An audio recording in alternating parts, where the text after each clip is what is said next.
Speaking of looking forward to things, how about AEW All In?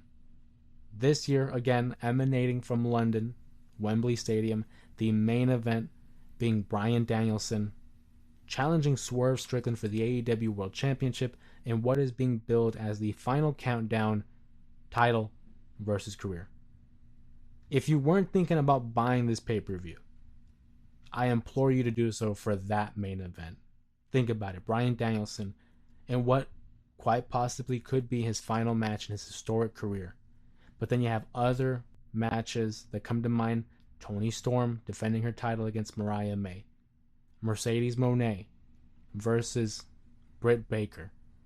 The coffin match between Jack Perry, Darby Allin.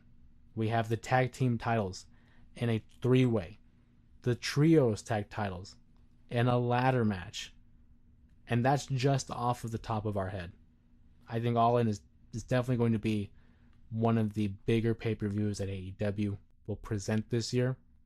But the main matchup, the main event being Bryan Danielson versus Swerve, I think it's destined to be a great match. Give these guys 40 minutes, and that's including the entrances. Give them as much time as they need to tell this story. Of course, later this week I will be uploading my all-in predictions regarding who will be winning each individual matchup. I will be waiting towards the end of the week just to give them an opportunity to fill up the card, add any last-minute matches that they want to include, but it should be a banger of a show. And speaking of All In, what about All In next year?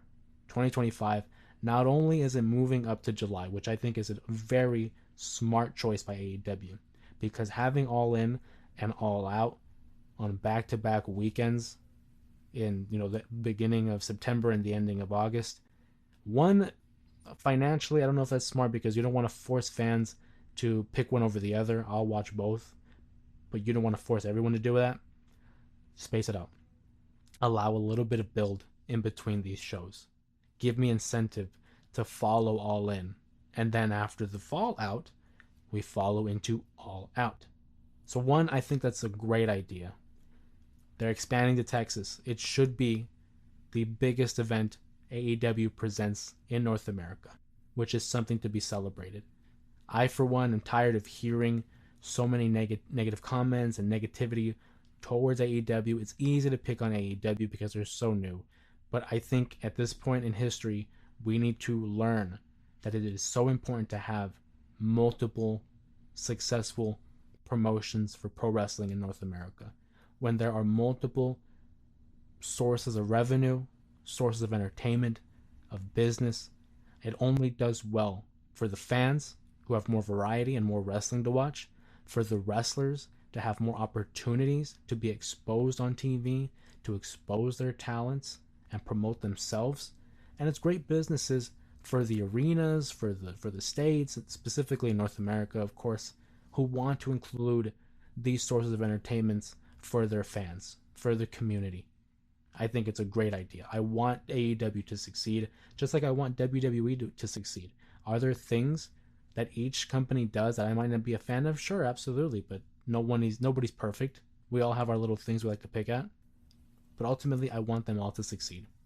And seeing All In being moved to Texas for 1 year, that is. We should remember that in 2026, it is slated that AEW's All In will also emanate from Wembley Stadium in 2026. We're just going to take that 1 year hiatus for Texas, which again expands to the North American audience. We're going to see a different audience, a bigger stadium. It's going to be taking place, I believe, in a baseball field, something different, a different feel for AEW.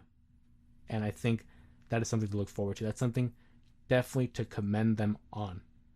And with AEW growing, that again opens up more opportunities for the wrestlers, for the fans. I'm looking forward to it. I'm wishing them nothing but the best. But that does beg the question on what happens to Wembley Stadium. Do they have a show? I mean, Tony Khan kind of alluded to the idea that Wembley Stadium could be included in their pay-per-view slate, just not at All In.